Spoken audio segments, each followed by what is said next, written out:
Welcome back, everybody. This is another episode of Tattoos and Telehealth.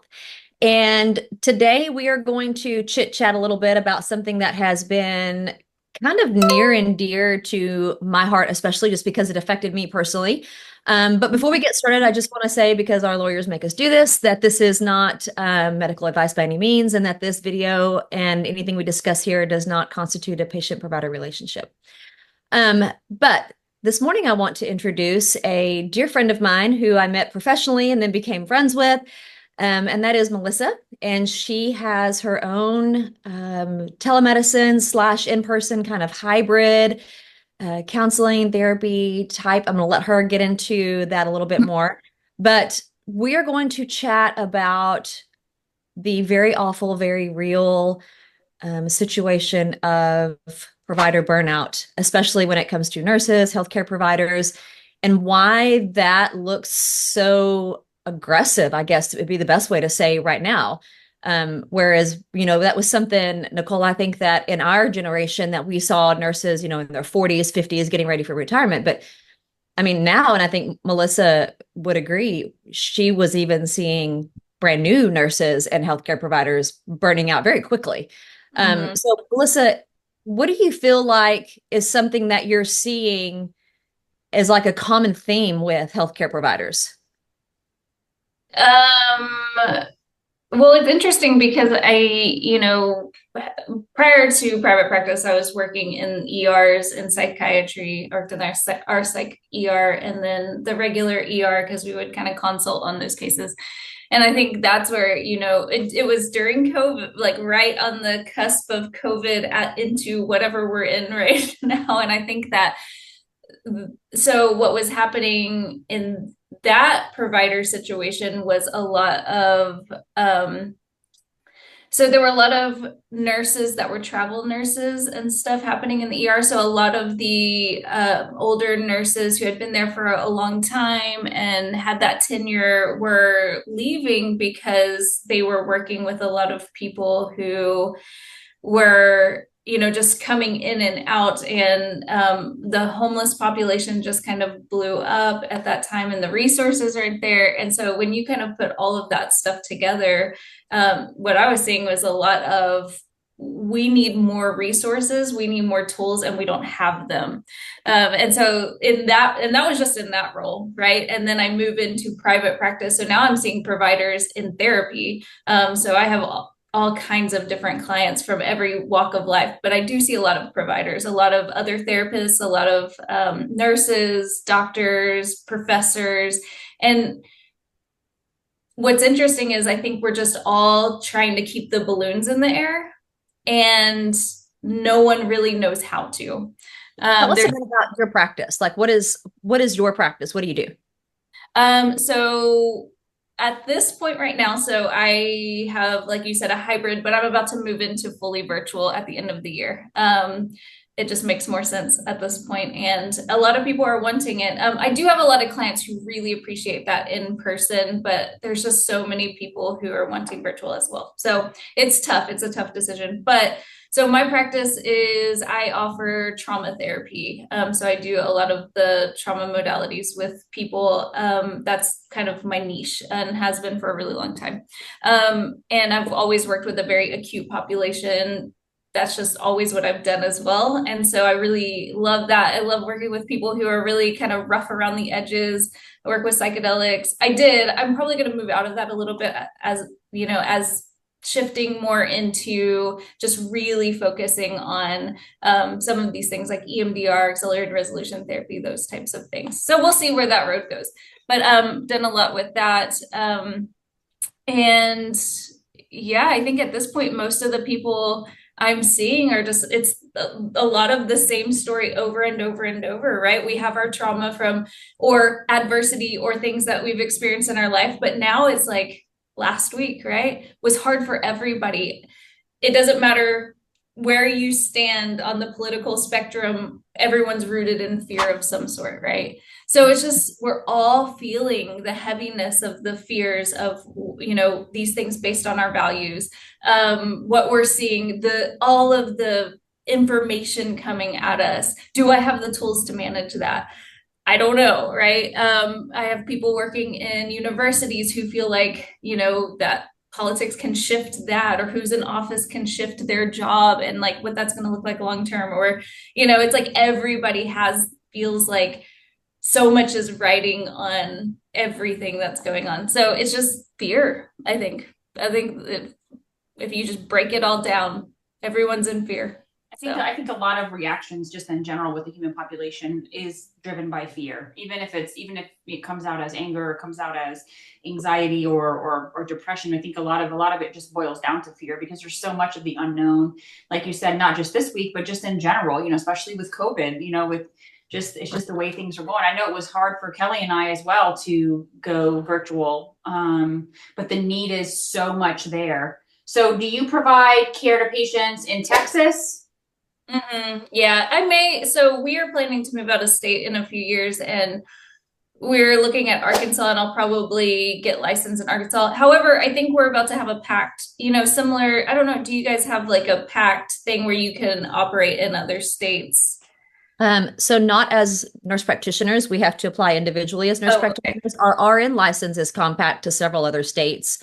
But as nurse practitioners, we have to apply individually. So that's kind of Okay. cumbersome right now. They haven't passed any legislation to make that compact, which I feel like that's coming. I don't know that it'll happen during our working generation. Yeah.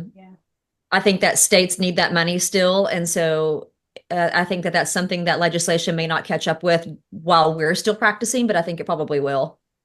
Okay. Yeah, so my license is as a clinical social worker. So, as therapists, there are a few different routes you can go down to become a therapist. Being a licensed clinical social worker is one of them. And so as the social worker, so the NASW, which is our, governing body, I guess, but they are trying to get that going for us, which it's looking like maybe within the next couple of years. And so I think right now there's like 13 states on it. And so states can kind of join as they go. So I don't know how many will be on that, but then we should be able to operate within all of those. That's It's kind of awesome. interesting because one of the billing companies I use, they will based upon, so like for instance, I can see people in Massachusetts for this one insurance because they lack providers. So I think little stuff like that is happening as well. People are starting to get creative in these like moments of like, okay, we have no resources, how can we like work within this framework to make things happen? Same during COVID. We could work Yes. across Yeah. 99% of the states as a nurse practitioner during this emergency order. Now, our RN license, which you have to have an RN to have an NP, so why we have to keep both licenses, I don't know. But our RN license is like that. There's states that have joined it and there's some that haven't, but most states have joined it. And so you only have to have one. You have to have like a compact. So it's very, very similar to that where states can kind of join. And every year or two more join. So I'm glad to see that because definitely in your expertise, there is such a demand. There is such a demand for your type of service, counseling, the therapy, the just all of it, the social work in general. So I'm really glad to hear that. For sure. Yeah. Yeah, it's interesting because, we often talk about like the negatives of COVID, and a lot of negative things did happen and we're still feeling that, but a lot of really innovative things happened too. I mean, the fact that we're sitting here right now is an innovation that who knows would have happened if like, COVID didn't happen. I've even though we were probably moving in this direction, it was like, nope, we got to do it today. Yep. And so now it's just the norm, right? Like when this first started, I was so uncomfortable being on video I was like, oh, this is so impersonal. Like it just, especially with therapy, I was like, oh, I just don't think I could ever do that. But you start to get used to it. And it's like, wait a second, you can have as profound of sessions virtually. And as a matter of fact, this person can sit in the comfort of their home, with their dog and their blanket, and you have a good session, as opposed to them driving 30 minutes to the office and stuff. So, it's not as bad as I originally thought. So it's been really interesting, actually. Yeah, for sure. So what do you feel like, I know we kind of got off track a little bit, but what do you feel like has become such a drive for the rate of burnout that we're seeing now? Or do you feel like that is still a big deal? Burnout. With I providers?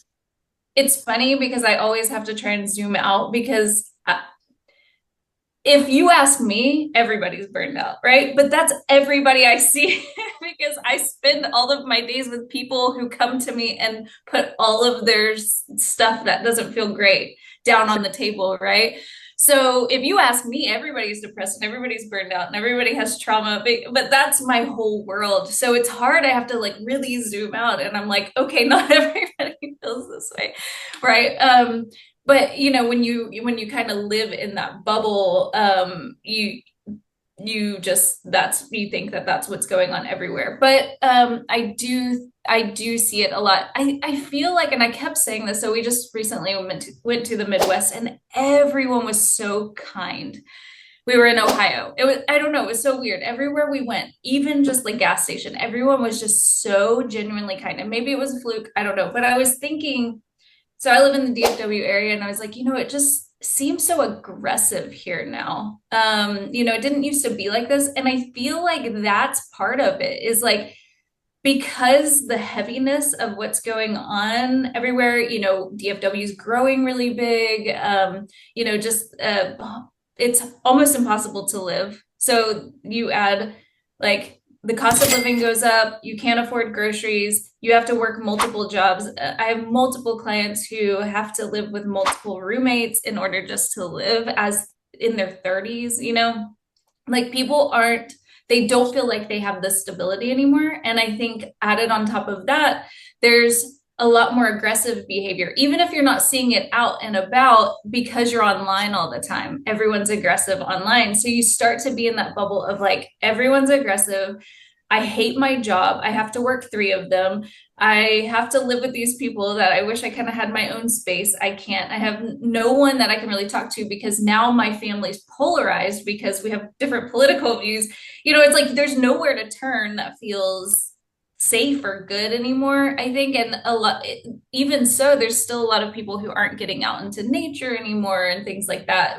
That was one thing I saw during COVID, which was really awesome too. Anytime I went on the trail, there were like hundreds of people, and I was like, yes. Bikes were on a shortage. Bikes were on a shortage. Like it was. They were, it yeah. was great. Yeah, it was great. It was awesome to see. And I was hoping it would sustain, but it hasn't. But, you know, anyway, I just think that I think it's that immense pressure. It's like a pressure cooker, and people feel like they can't get out of it. And you just have to work for it a little bit. But I think it's just you know, it's that, I don't know if you've ever had a job where you like go in, you're like gung ho, really excited, but then you feel the vibe, everybody's burned out, and it just sucks you right in. And I think that's kind of where a lot of people are.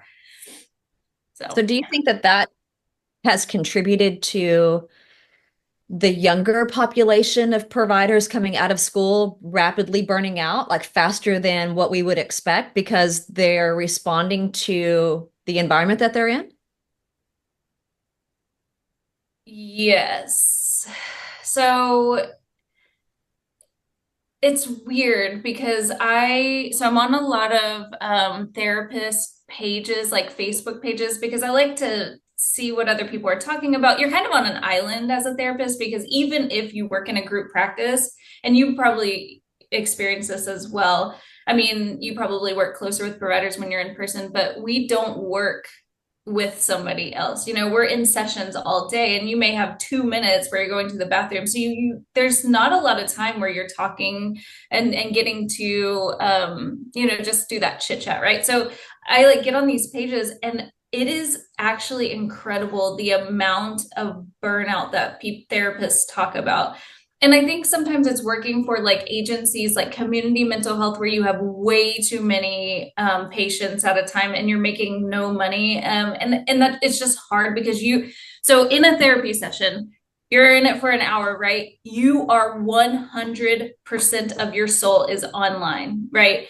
Like I am holding that space, and every word that this person is saying, I am taking in, right? I am hearing, I am conceptualizing, like which, you know, what can we do here? How can we work with this thing? Like you 100% of yourself is there, right? And you're doing that for, you know, 6, 7, 8, 12 hours, right? So in community mental health, you have people coming in who are homeless, have severe drug issues, have no family. You have limited resources. You're trying to hold all of that space for all of these people, and you're doing it at a grand scale. And then they're just putting more cases, more cases, more cases. So I see that's really hard. You can't sustain that. That is unsustainable. There's not enough of me to put into that space, right? So I think that causes burnout. And then, but in private practice, I think it's weird. I'm seeing this so much working with insurance companies, people that burns people out. Again, I think that's based in fear of these clawbacks of like coming after you and telling you you're not doing what you're supposed to be doing, things like that.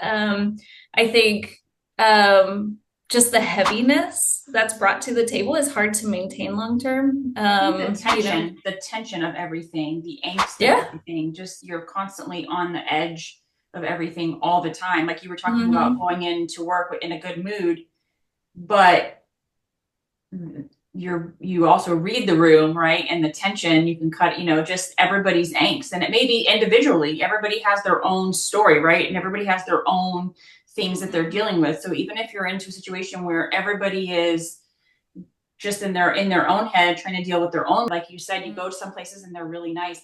And I can tell you, like, everything, the angst of everything, just you're constantly on the edge of everything all the time. Like you were talking about going into work in a good mood, but you also read the room, right? And the tension you can cut, just everybody's angst. And it may be individually, everybody has their own story, right? And everybody has their own things that they're dealing with. So even if you're into a situation where everybody is just in their own head trying to deal with their own life, then trying to take care of other people around them as well, or you could have, everyone, working on that. Maybe it's a company issue, and so everybody's having the same issue, and then that also can cause angst. I think just there's tension everywhere. Like you said, you go to some places and they're really nice, and I can tell you, like, I see patients nationwide, but specifically, I'm not saying other states are rude, so I'm not saying that.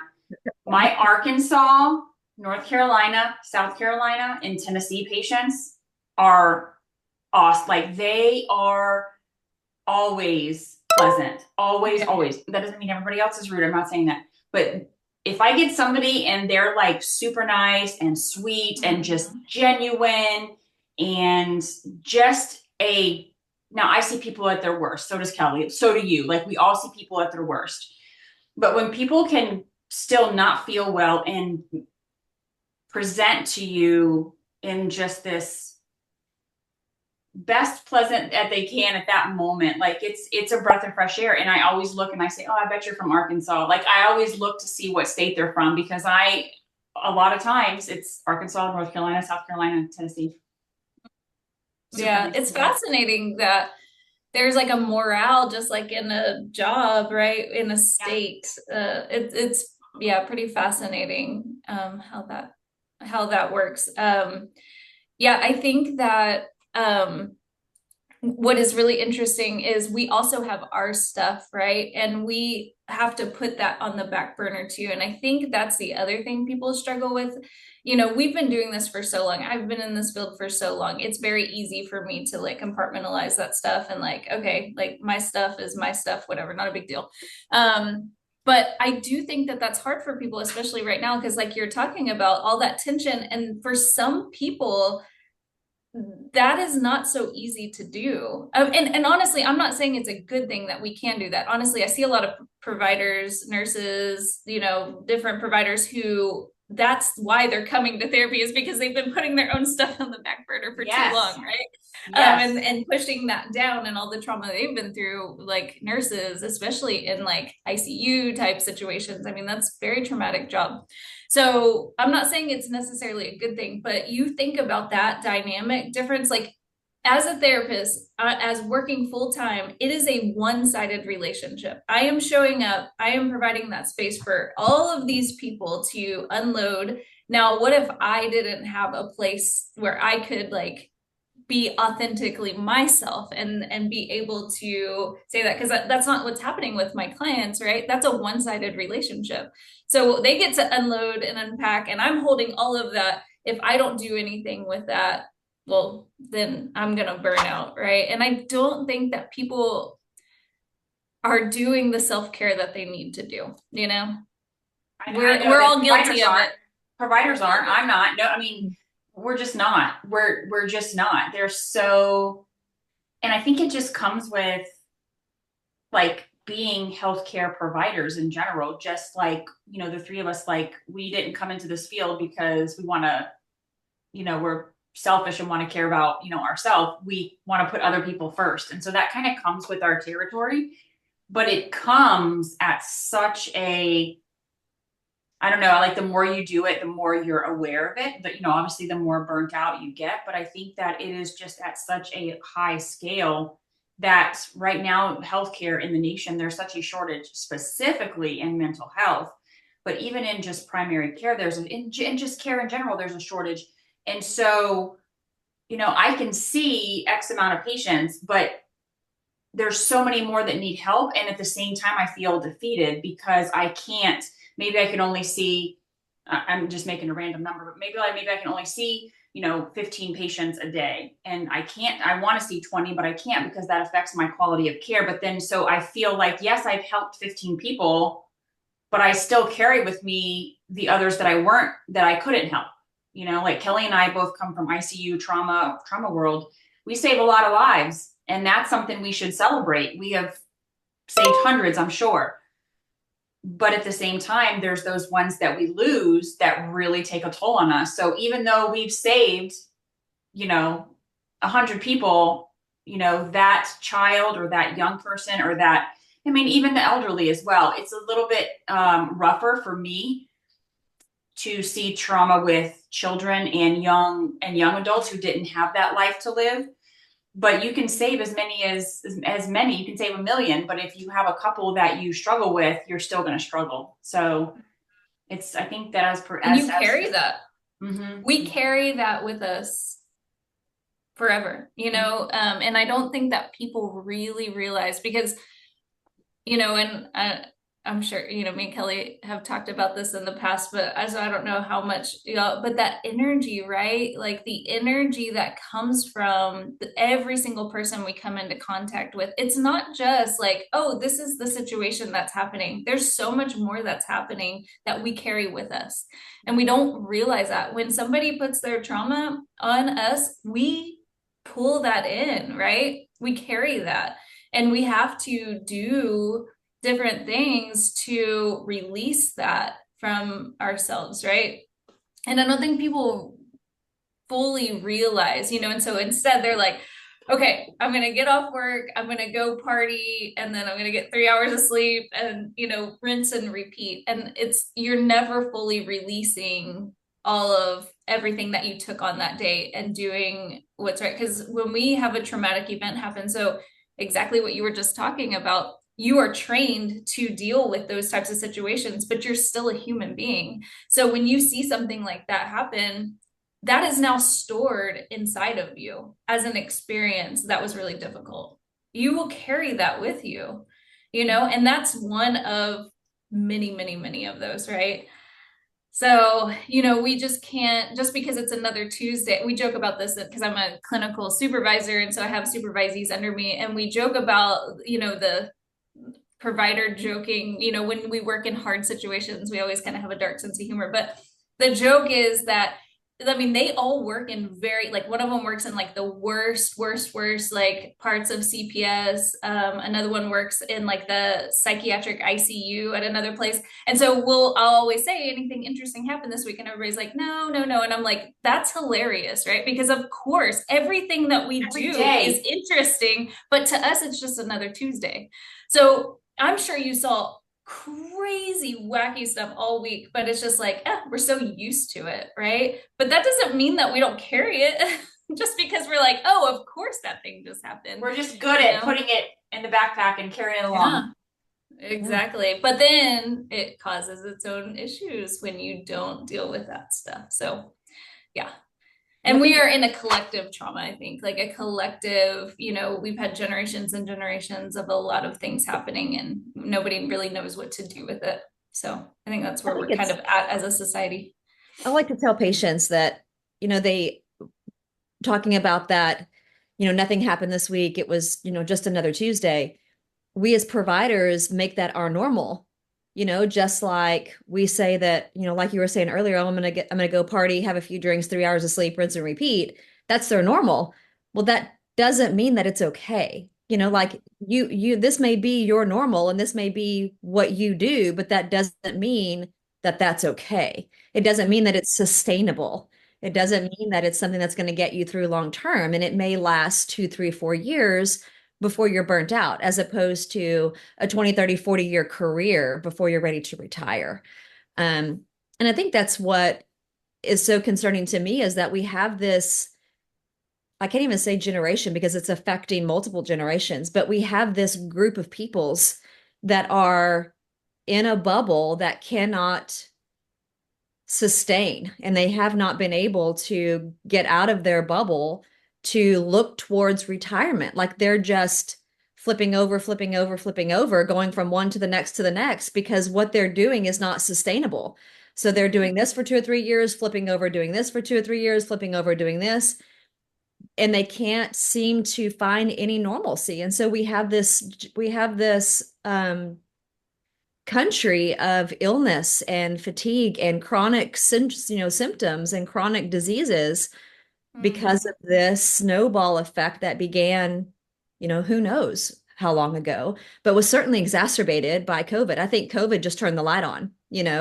I think that these things were happening, but when COVID showed up on the scene, it was like the lights went on, and so now we can see what's happening.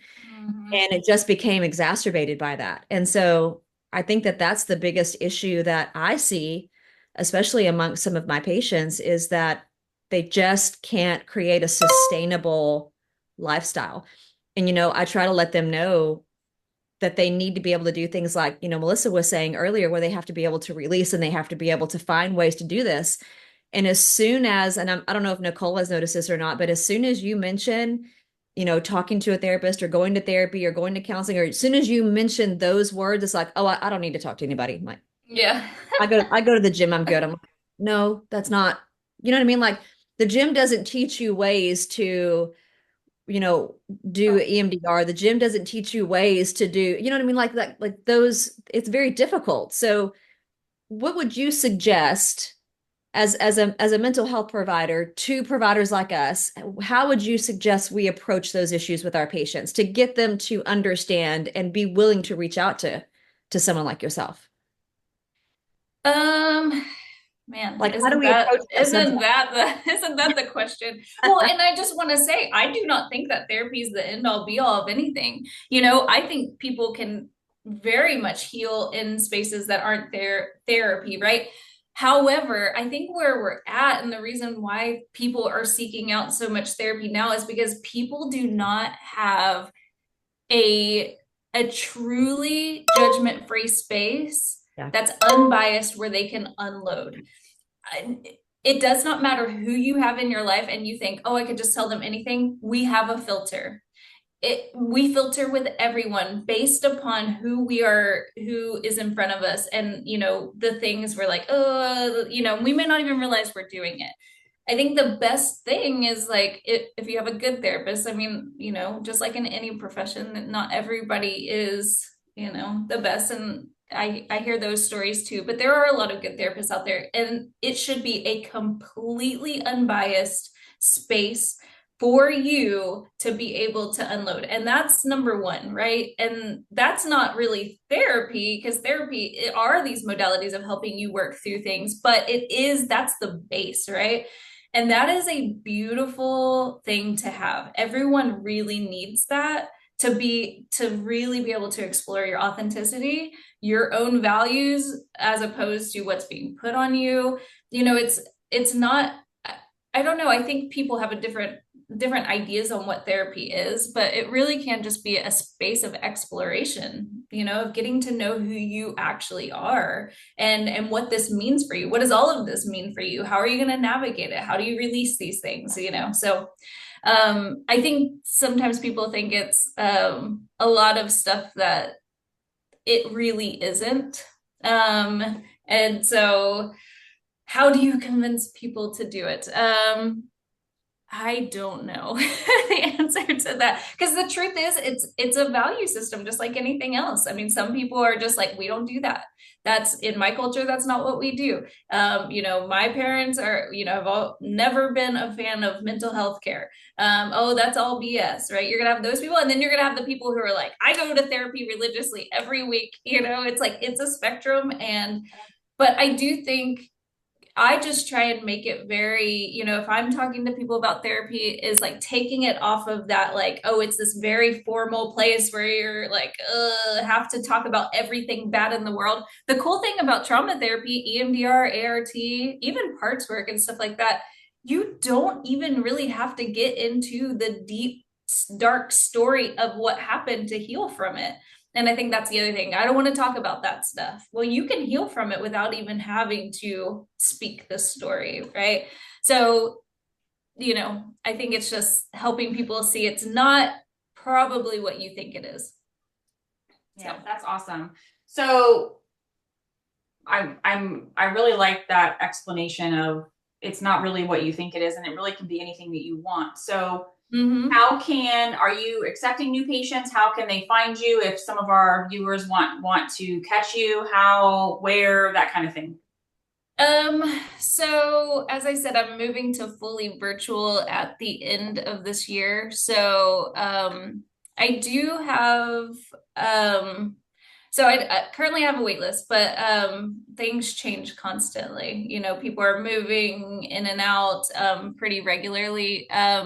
But so I'm kind of on multiple platforms, but there's just places to find resources anyway. So this is kind of helpful anyway. But so there's Alma. Alma is actually I work with them and they do billing for insurance, but they're also a really good resource to find providers, whether it is therapists or there's a lot of like nurse practitioners and physician assistants who do like psychiatric medications on there that you can find as well. So that's kind of a good platform. Psychology Today is another one where you can find different providers, same kind of gist. I always call it's like the dating apps for therapists. And you can just swipe right if you don't want that therapist. But it really is a list of all these different therapists, and they kind of talk about what they do. So I'm on there, and then I have a website, and my practice is called Feel the Rain Therapeutics. And so that my website is, my info's on there as well. But yeah, there's, it's interesting because I know there's a ton of therapists out there, but I also hear that it's hard to find a therapist. So I think Yeah. Oh, another good resource though, and I just want to share this because it's like a sliding scale therapist resource. And this is really good because they have a lot of like people working on their clinical hours. So these would be like licensed master social workers who are working with a supervisor, and there's like LPC associates, which are also working on that. So their sessions are $30 a session, which is really accessible. And they have someone supervising them all the time. And then there's also other therapists, and they will charge anywhere from 40 to I think 70 a session. And it's called Open Path Collective. And I use them as a referral source all the time. I have a profile in there, but all those spots are full right now. But a lot of therapists will use that to, just kind of as a giving back and trying to, just have those spots open for, that lower amount. And so that's really helpful. So What's that website again? It's called Open Path Collective. And I think there's just like you pay a one-time like fee. I think it's like $50, and that makes you a member as a client. And then you just find your therapist, and then y'all agree on an amount, whether it's like $40 or whatever a session. And that one filled up for me very quickly. But it's a great resource because this stuff, like it's expensive, and so to be able to find providers for a less amount is good. So yeah. Well, thank you very much for joining us. We definitely appreciate your time. And Kelly and I, you guys know, you've seen us. You can find me at hamiltontelehealth.com, and you can find Kelly You can find me at karihealth.com. And then, of course, if you need absolutely anything at all, you can reach out to Melissa at Feel the Rain Therapeutics. And even if she cannot get you in, she has given you some amazing resources to find some other providers. But we hope everyone is safe, and we hope that you at least take away the fact that self-care is not selfish. Please take time for yourself. Please take time to reach out and find someone who can meet you where you are and help take care of those issues for you. All right, guys. See you next time. Thank you. Bye.